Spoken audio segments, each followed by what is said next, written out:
이 땅에 완벽한 교회는 없습니다. 오늘 본문의 초대교회를 성령 충만한 초대교회였지만 드디어 시련은 닥치고 찾아왔습니다. 이 시련은 크게 둘로 나뉩니다. 안으로는 아나니아 가정에게 시작된 거짓 부패의 시련이었고, 밖으로는 종교적 핍박이 초대 예루살렘 교회에 우리 교회도 마찬가지죠. 스페인 수도 마드리드의 교회를 세워가는 것이 생각보다 참 어려운 현실입니다. 근본적인 문제는 우리의 신앙의 부족, 열심의 부족이겠지만 한인 인구 자체가 그렇게 많지 않기 때문입니다. 공동체를 이루어갈 인재의 풀이 그래서 한계에 있을 수밖에 없습니다. 이런 상황에 우리는 어떻게 건강한 교회를 세워가야 할까요?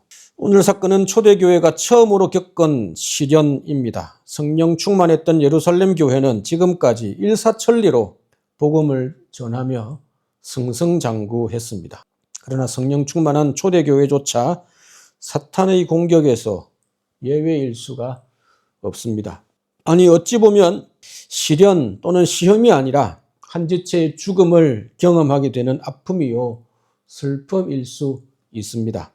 이런 초대교회의 아픔과 시련을 오늘 사도행전은 가감없이 정직하게 기록으로 남겨놓았습니다. 왜 초대교회의 아픔을 그대로 기록해 놓았을까요?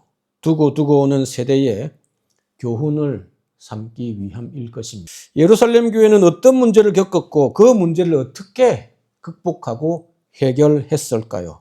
오늘 우리는 우리에게 주어진 문제를 어떻게 해결해 가야 할까요? 먼저 이 땅에 세워진 교회의 현실이 어떠한지 살펴보려 합니다. 초대교회 예루살렘 교회는 어떤 교회였습니까? 오순절 성령 강림 사건으로 시작된 예루살렘 교회는 놀라운 표적과 기적으로 3,000명씩, 5,000명씩 예수님을 믿게 되는 세례를 받는 놀라운 부흥과 그것으로 인해서 엄청난 규모의 공동체가 되었습니다. 이런 폭발적 성장, 부흥이 감사하긴 하지만 공동체에는 어려움에 직면하게 됩니다.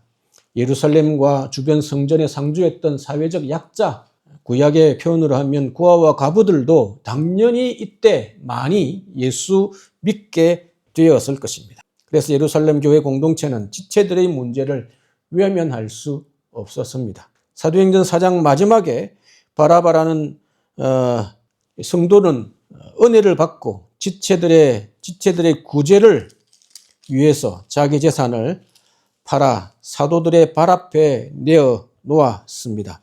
그것이 우리가 잘 아는 유무상통하는 초대교회의 구제사역이 이렇게 출발을 하게 됩니다. 그래서 오늘 본문 1절에 보면 아나니아와 삽비라도 아마 그런 모습들의 도전을 받고 자기 소유를 팔아 교회 앞에 드리겠다고 약속을 한 듯 합니다. 그런데 아나니아는 무슨 이유인지는 모르지만 전부를 바치기로 한 약속을 지키지 않고 얼마를 감추어 버립니다. 사도 베드로는 이 사실을 들추어내고 성령을 통해서 깨닫게 되고 알게 되고 아나니아와 삽비라는 그 자리에서 쓰러져 죽게 됩니다. 너무나 안타까운 일입니다. 이 사건을 어떻게 해석해야 하니 참 난감합니다. 이 부부가 자신의 재산을 처분하여 하나님께 헌금한 것은 얼마나 귀한 일이겠습니까? 아무리 재산의 일부를 따로 떼어 감추었다고 베드로 사도에게 이실직고하지 않았다고 바로 그 자리에서 죽을 정도의 죄일까 고민이 되기도 합니다.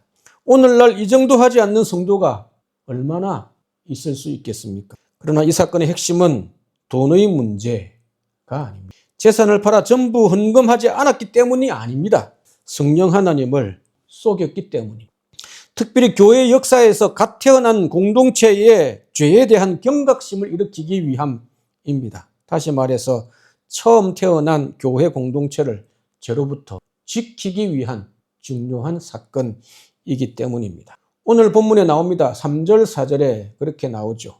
베드로가 이르되 아나니아야 어찌하여 사탄이 내 마음에 가득하여. 이미 베드로는 아나니아 마음속에 어둠의 그림자, 사탄의 유혹이 가득함을 알고 있었습니다. 그래서 성령을 속이고 얼마를 감추었습니다. 아마 아나니아가 와서 이렇게 베드로가 앞에 이런저런 일로 어떻게 됐느냐 이렇게 물어보면 이게 전부냐 물었는데 저희들이 이래저래 해서 이렇게 했습니다. 솔직하게 이야기했다면 넘어갔을지도 모르겠습니다. 그러나 그것을 감추고 의도적으로 거짓말을 하고 성령을 속이는 시도를 했던 것이 문제입니다. 사절에도 보시면 땅이 그대로 있었을 때에 내 땅이 아니며 판 후에도 왜 네 마음대로 할 수 없느냐 라는 것을 분명히 이야기합니다. 그리고 사람에게 거짓말한 것이 아니라 하나님께 한 것이다 라고 분명히 지적합니다. 아나니아와 삽비라의 죄는 무엇입니까?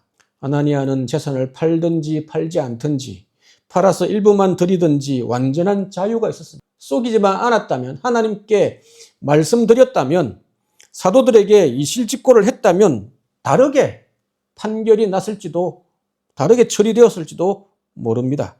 그런데 문제는 모든 것을 아시는 하나님을 속이고 사도들과 하나님께 거짓말한 죄입니다. 단순한 거짓말이 아닙니다. 9절에 보시면 너희가 어찌 함께 꾀하여 라는 구절이 있습니다. 부부가 작당하고 의논하여 모의를 한 것입니다. 의도적인 부정이었다라는 것입니다. 부부가 함께 작정하고 하나님께 거짓말을 한 것입니다. 속일 수 있겠다라고 생각한 것이죠. 아니면 그렇게 물어봤을 때 벌벌 떨면서 아마 정직하게 실직고하고 사정이 이래서 이랬습니다 라고 이야기하면 다른 대책을 세워줬을 수도 있습니다. 이렇게 하나님을 의식하지 않는 한 사람에 의해 공동체는 큰 죄의 시련에 노출이 되었습니다. 아마도 이 문제를 그대로 두면 죄는 또 다른 모습으로 공동체 전체를 오염시켰을 것이 분명합니다. 적당히 믿어도 된다. 하나님 속에도 아무 문제가 없더라. 사도들도 모르더라. 이런 소문이 퍼져 공동체가 위험에 빠뜨려졌을 것입니다. 그래서 하나님은 죄가 공동체에 뿌리 내리기 전에 뽑아내신 것입니다. 오늘 이 사건은 여호수아 7장 아간 사건과 비슷합니다. 이스라엘이 가나안 땅에 처음 치른 전투가 여리고성 전투이지요. 그래서 하나님은 첫 전투는 모든 전리품은 하나님의 것이다 라고 말씀을 하고 하나님께 모든 것을 돌릴 것을 명령했습니다. 그런데 아간은 첫 전투에서 얻은 전리품을 자기 집에 옷이랑 뭐랑 막 금붙이랑 자기 집에 감춥니다. 그래서 이스라엘은 다음 전투에서 엄청난 패배를 당합니다. 이유를 찾아보니 아간이 하나님의 말씀을 어기고 불순종했음이 드러났습니다. 한 사람의 불순종으로 공동체 전체가 큰 어려움에 직면한 것입니다. 이 두 사건이 오늘 우리에게 무엇을 알려줍니까? 단순히 한 개인의 문제를 지적하는 것이 아닙니다. 우리가 처한 공동체에서 죄의 문제를 극복하고 공동체를 잘 지켜내어야 한다 하는 사실을 우리에게 알려줍니다. 우리 한 사람은 혼자가 아닙니다. 우리는 공동체로 연결되어 있습니다. 삼총사라는 소설책에 나오듯이 all for one, 모든 사람은 한 사람을 위해서, 한 사람은 모든 사람을 위해서 함께 연결되어 있는 것입니다. 이 땅에 세워진 교회의 현실은 개인의 문제로 얼마든지 어려움을 겪을 수 있습니다. 개인의 문제는 공동체의 문제요. 공동체의 문제는 곧 개인의 문제가 되기도 합니다. 이것이 우리의 현실, 하늘 가족된 우리의 현실 문제입니다. 이 현실이 당연하다라는 뜻이 아닙니다. 교회에 이런저런 어려움이 개인을 통해서 공동체 전체에게 있을 수 있는 현실은 이런 현실을 인정하면서 이것이 문제의 해결의 출발점이 되어야 한다라는 말씀입니다. 서로가 서로를 지켜줌으로 교회 공동체를 함께 건강하게 세워나가는, 순결하게 세워나가는 우리 모두이기를 주의 이름으로 간절히 소망합니다. 두 번째로 교회 공동체는 그러면 이런 문제를 어떻게 해결하고 있습니까? 앞에서 공동체의 문제의 현실, 시험이 있을 수 있다. 사탄의 유혹이 공동체 안에도 얼마든지 가능하다. 한 개인의 문제가, 한 가정의 문제가 공동체를 어렵게 할 수도 있다. 라고 분명히 말씀드렸습니다. 그러면 이 문제를 그러면 공동체는 어떻게 다루어야 할까요?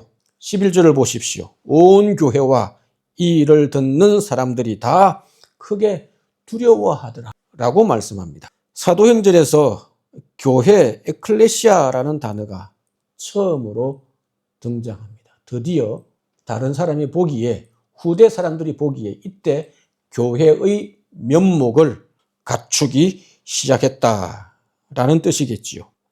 사탄의 공격 앞에 교회적 대응을 드디어 하기 시작했다. 교회가 똘똘 뭉치며 죄로부터 자신을 지키는 사역을 하기 시작했다. 공적인 사역을 하기 시작했다라는 뜻입니다. 물론 오늘 사건은 공동체를 지키기 위한 본보기, 첫 번째 본보기입니다.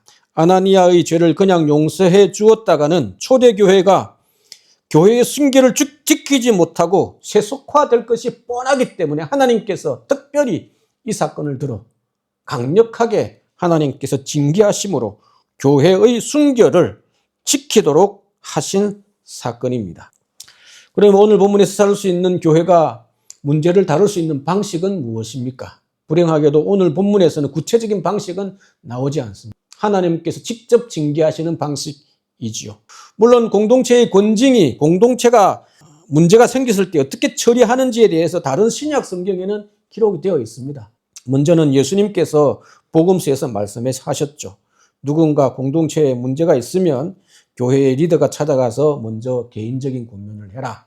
그래도 듣지 않으면 두세 사람이 함께 가서 권면해라. 그래도 돌이키지 않으면 공동체에서 공개적으로 권면하라. 그리고 그럼에도 불구하고 회개하고 돌이키지 않으면 이방인같이 여기라 라는 일반적인 원리는 제시를 했습니다. 그러나 오늘 보면은 그런 지침이 없습니다. 다만 공동체의 순결을 지키기 위한 중요한 두 가지 원리를 우리에게 본문에서는 알려주고 있습니다. 하나님께 대한 경외심이 있어야 한다.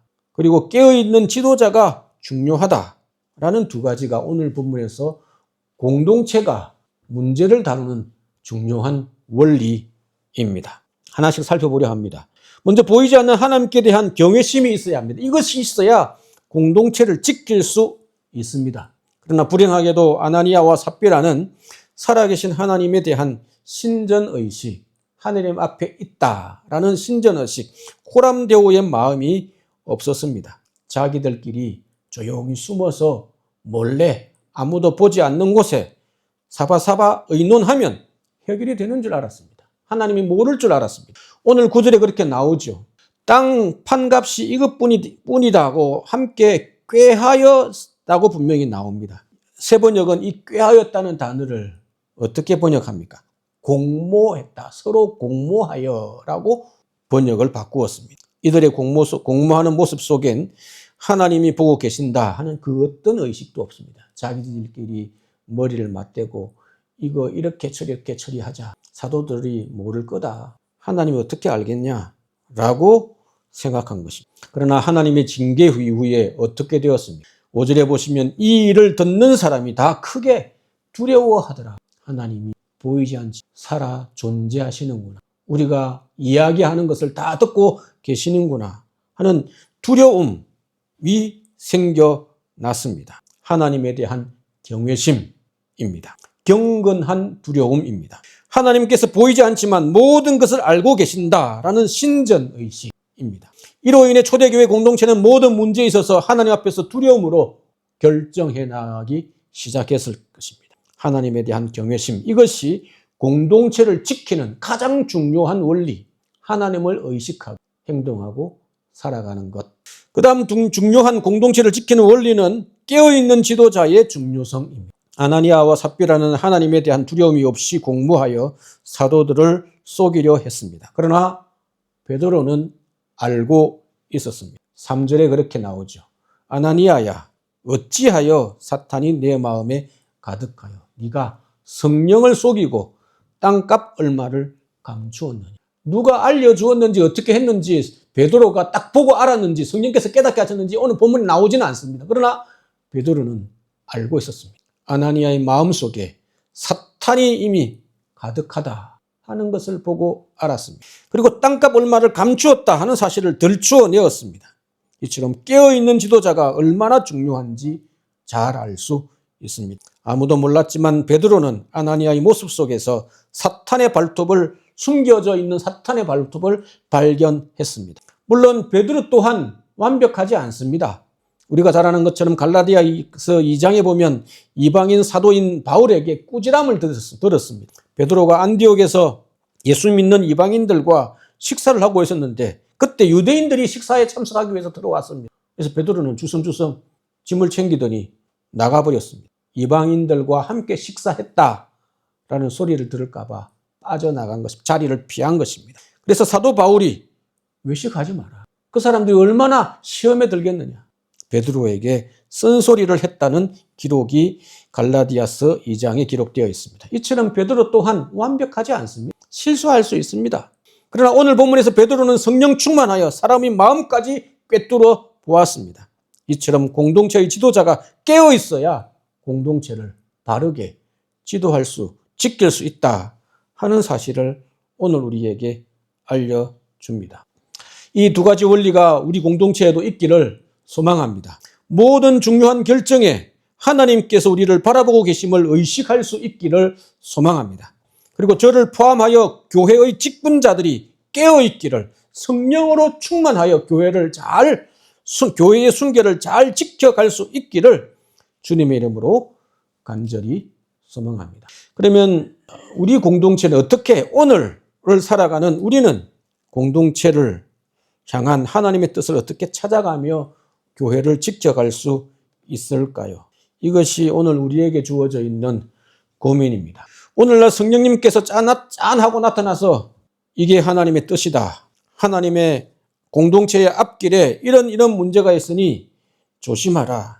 이런 사탄의 유혹이 있을 것이니 조심하라. 이렇게 잘 알려주지 않습니다. 물론 특별한 경우 하나님이 못하시는 것이 없으시긴 하지만 일반적인 경우는 그렇지 않습니다. 왜 하나님께서 직접 나타나 성령께서 우리의 앞길에 대하여 이런저런 지시를 하지 않을까요? 오늘 본문에 등장하는 이런 특별한 사건은 첫 출발한 예루살렘 교회를 위한 특별한 본보기, 특별한 돌보심입니다. 이 사건 이후로 이와 같은 특별한 성령 하나님의 보호하심이 신약 성경에 전혀 등장하지 않습니다. 따라서 오늘 본문에서 사도들이 교회의 중요한 결정을 내리고 성도들의 의견을 반영하여 사역을 펼쳐가는 것만이 오늘 본문 이후에 기록이 되어 있습니다. 그러나 초대교회 이후로 사도들은 더 이상 교회에 존재하지 않습니다. 그러면 우리는 어떻게 공동체의 문제를 다루어야 할까요? 사도들이 세팅해 놓은 교회의 모습을 추구하면 됩니다. 따라가면 됩니다. 사도들이 초대교회에서 세팅해 놓은 교회의 모습은 어떻습니까? 성도들이 손을 들어 투표한 장로와 집사와 같은 이런 직분자들을 세워 그들이 교회를 지키며 가르치며 목양하며 사역하도록 초대교회 사도들이 세팅을 해 놓았습니다. 교회의 시작을 그렇게 해 놓았다 하는 것입니다. 그러면 사도들이 세팅해 놓은, 만들어 놓은, 준비해 놓은, 시작해 놓은, 첫발을 놓아 놓은 이런 교회의 직분자들은 오늘 우리 시대에 어떻게 교회의 순결을 지켜갈 수 있습니까? 오늘 우리 시대의 교회들이 어떻게 공동체를 향한 하나님의 뜻을 찾아갈 수 있는지 본문에 기초하여 두 가지 지침을 말씀드리려 합니다. 먼저는 하나님의 말씀 앞에 하나님을 경외하는 모습 속에서 살아갔던 것처럼 초대교회가 이후의 모든 사역을 펼쳐갔던 것처럼 하나님의 말씀 앞에 우리의 모든 권위를 내려놓고 순종하는 교회가 되어야 합니다. 말씀보다 앞서지 아니하고 좌로나 우로나 치우치지 않고 말씀의 권위 앞에 모든 사람이 무릎 꿇을 수 있어야 한다 하는 것입니다. 오늘 본문에도 사도들은 하나님을 경외하는 마음으로 교회의 순결을 지켰습니다. 그러나 오늘 우리 시대에는 성령 하나님의 지시를 일일이 받지 않습니다. 이 이후에 몇몇 사건을 제외하고 하나님께서 직접 교회에 이런저런 지시사항을 내리지 않았습니다. 왜 그렇습니까? 이미 성경 속에 교회 사역의 중요한 원리들을 잘 제시해 놓았기, 기록해 놓았기 때문입니다. 그래서 교회가 이런 상황이 어떻게 해야 하는가 궁금하면 성경을 보면 됩니다. 중요한 모든 결정에 우리가 참고할 수 있는 가장 유일한 권위가 바로 성경의 이런 상황에 어떻게 우리가 교회를 이끌어가고 지키며 순결을 유지할 수 있는가 하는 것을 잘 보여주고 있습니다. 하나님의 말씀 앞에 우리의 자존심과 편견과 우리의 생각과 고집을 내려놓고 순종하겠다 하는 마음가짐이 교회 사역에 가장 중요합니다. 이런 중요한 순간에 우리가 많은 교회들이 놓칩니다. 문제가 일어나고 갈등이 일어나고 의견이 대립되면 자기가 믿는 것이 자기의 생각이 옳은 줄로 여깁니다. 그럴 때는 결정을 내리지 말고 조용히 잠시 시간을 보내어야 합니다. 각자의 생각, 두 개의 의견이 대립이 되면 갈등이 일어나면 어떤 것이 성경에 더 합당한가? 그래서 서로 함께 의논해서 다 같이 결정하면 조금 생각이 달랐던 사람도 자신의 생각과 가치관과 모든 것을 내려놓고 교회 전체의 결정에 따라 함께 마음을 모아 사역을 하고 교회를 지켜가는 것입니다. 그것이 하나님의 말씀 앞에 우리의 모습이 순종함으로 나아가는 것입니다. 그 다음은 교회의 지도자의 권위를 존중할 수 있어야 합니다. 제가 순종이라고 했는데 조금 더 완화시켜서 존중할 수 있어야 합니다. 그렇다고 무조건 순종하라라는 것은 아닙니다. 깨어있는 지도자가 성경적 바탕 위에 서 있으면 존중하고 순종하면 됩니다. 그러나 사도 베드로처럼 교회의 지도자들이 완벽하고 완전할 수 없습니다. 어떤 때는 좌로나 오로나 치울 수 있죠. 그럴 때는 여러분들이 지켜주셔야 합니다.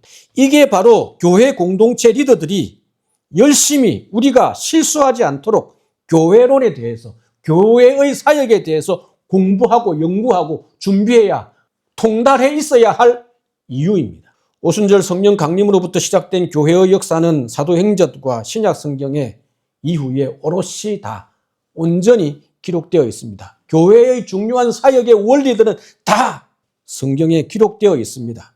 그런데 교회마다 온갖 모습의 다른 사역이 존재하고 있는 이유는 무엇입니까? 신약 성경에 남겨져 있는 교회의 기록에 대한 해석의 차이 때문에.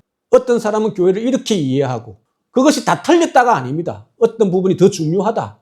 이렇게 해석하고 이해하기 때문에 조금씩 성경에 대한 교회의 기록에 대한 해석, 교회 사역에 대한 해석의 차이 때문입니다. 저는 그 해석이 다르다, 차이 난다라고 이야기했지 틀렸다라고 이야기하지 않습니다. 어떤 교회가 건강한 교회인지, 교회가 어떻게 성경적인 사역을 펼쳐가야 하는지 해석의 다름, 차이 때문이지 그것 때문에 조금씩 다른 모습의 교회를 세워가고 있는 것입니다. 그럼 우리가 한 교회에 몸담고 있는 우리는 어떻게 해야 하는가?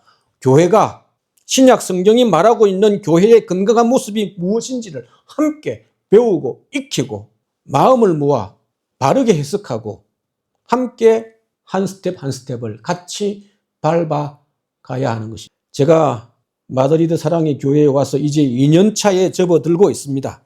첫 해에는 누가복음을 말씀을 드렸고 살펴보았고 시리즈로 살펴보았고 이제는 사도행전을 살펴보고 있습니다. 첫 해 누가복음을 살펴본 이유는 복음이 우리 안에 다시 한번 재확인되기 위한 작업이었고 이제는 사도행전을 살펴보고 있는 이유는 우리가 어떤 교회를 지향해야 하는가 하는 것을 사도행전의 교회의 역사를 통해 다시 한번 되새기기 위함입니다. 제가 왜 교회 지도자의 성경적 권위에 대해서 말씀을 드립니까?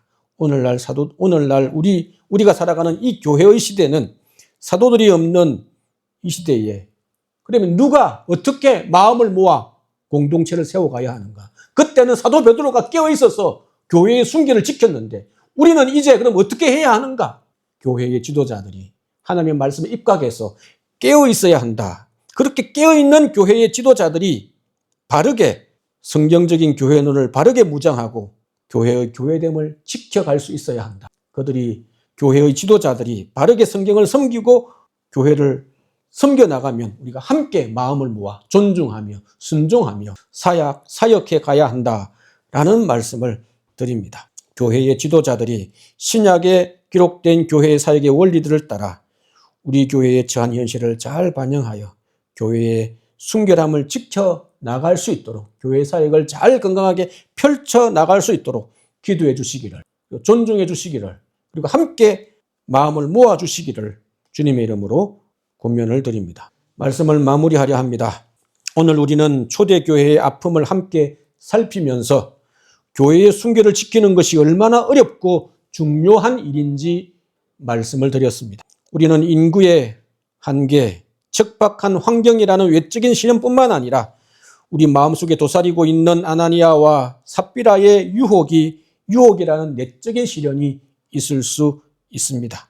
하나님은 무엇으로 이 교회를 지키시겠습니까? 바로 하나님을 두려워하는 경외심, 말씀 중심의 사역의 원리, 존중입니다. 우리는 베드로가 꿰뚫어 보았던 그날처럼 주님께서 모든 것을 보고 계신다는 신전의식, 하나님 앞에 함께 서 있다라는 신전의식을 회복해야 합니다. 집에서, 직장에서, 그리고 교회 공동체 앞에서 우리의 마음에 숨겨져 있는 동기가 얼마나 순수한지 스스로에게 정직하게 질문해 보시기 바랍니다. 우리가 하나님께 올려드리는 예배와 기도와 봉사와 헌금과 섬김과 그리고 우리의 관계 속에 거짓이나 윗선이 없는지 우리를 잘 살펴야 할 것입니다. 이 땅에 완벽한 교회, 이 땅에 완벽한 리더, 이 땅에 완벽한 성도는 없습니다. 그러나 우리가 하나님 앞에서 진실하려고 몸부리치는 성도, 몸부리치는 애쓰는 노력하는 열심을 내는